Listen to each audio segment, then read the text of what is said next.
In this video tutorial, we're going to look at how we can remove tourists from our images in Photoshop. Now, I have two views of the same scene, and we're going to remove the tourists from the final image. Now, ideally, if you were shooting this and you knew ahead of time that that was what you wanted to do, you wouldn't move from one shot to the next, and you would probably place your camera on a tripod so that you would get the two images and you would have exactly the same portion of the building in each of the images, and you wouldn't be moving from one shot to the next. Now, that's not how I shot these. These are hand shot, and there are actually 3 or 4 images in the sequence between these two images, and they're not of this building, so I was obviously moving around quite a bit at the point that I shot these images. So they're not going to line up perfectly, but they are going to still work pretty well in removing the tourists from these images. When I'm looking to remove tourists from an image, what I need to make sure is that I've got some image to use. So if I'm looking at these two women here, and if I were wanting to remove them, I need to make sure that I've got detail of the bicycles that are behind them somewhere else. And if we look at these two people here, we need a clear shot of what is behind them to be able to put these two images together. For everything in these images that is covered by tourists, I have something that I can use. So these are going to be good contenders for this process. I'm going to target this image first of all, and then I'm going to select everything in the image by choosing Select All. And then I'll choose Edit, Copy. And that copies the entire contents of this image to the clipboard. Now I'm going to target the second image and choose Edit Paste. And if we have a look at the layers palette here, we can close this first image and have a look at the layers palette. We have both versions of the image in the same image here, one as each layer. And you can see very clearly when I click to turn one of these off that they're not at all lined up. There is no way that these two images are perfectly lined up. So before we do anything, we need to align them. In Photoshop, we do that by clicking on one layer and shift-click on the second layer. And then we're going to choose Edit, and we're going to choose Auto Align Layers.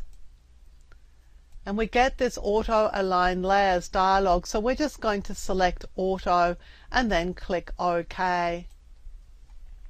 And Photoshop goes ahead and lines up these two layers so that the key elements in the images are lined up.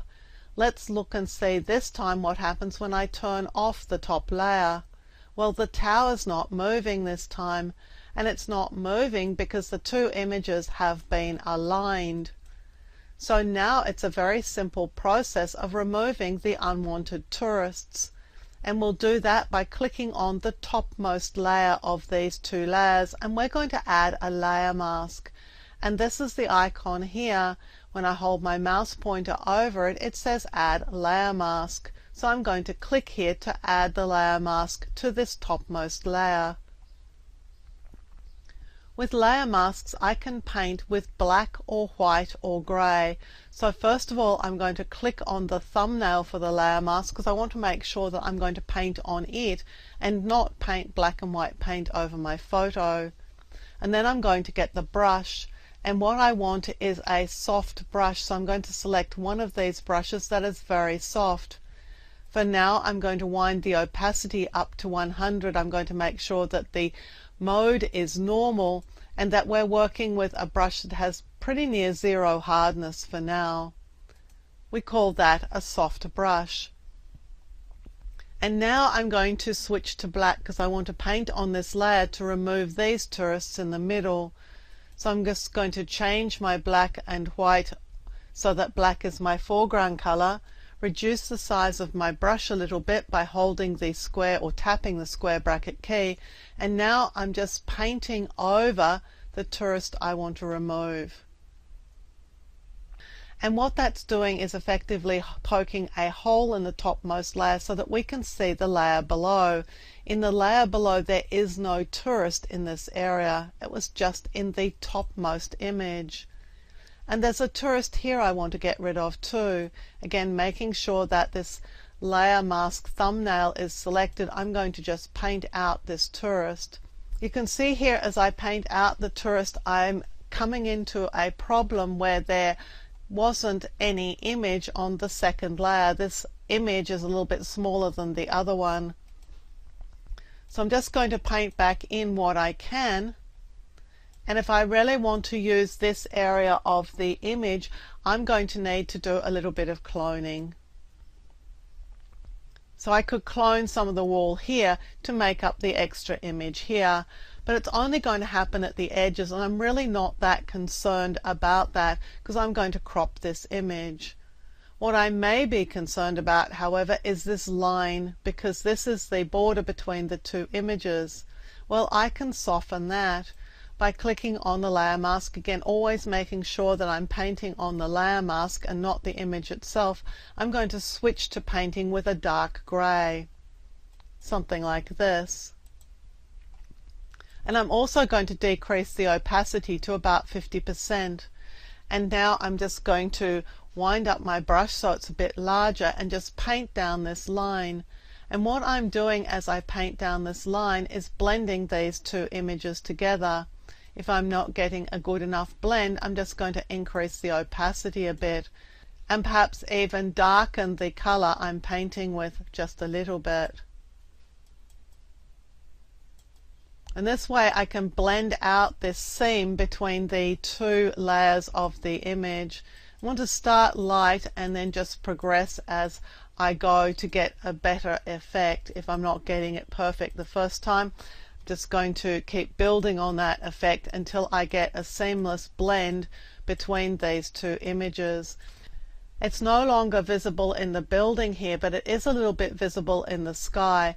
So I'm going to make sure I have the spot healing brush selected, and I'll probably add a new layer just to make it a little bit easier. Make sure I have sample all layers selected, and now I can just drag down over the seam, and when I let go, Photoshop will smooth that area out. And so now I've managed to remove the tourists from my scene, and I can just go ahead and crop this image to remove the excess portion of the image that's not working for this scene. Just going to drag in here to get rid of that portion of the image. I'm just going to take a bit of the foreground out, and let's just check the top of the image and make sure that we've cropped that nicely too. And I'll click to confirm that crop. And here's our finished image without the tourists in it. So these are the tourists in the bottom layer of the image that were removed by us just placing the other image on top. And with the mask we were able to remove additional tourists. Let's put our mask back in, and this is the final of our image with the tourists removed.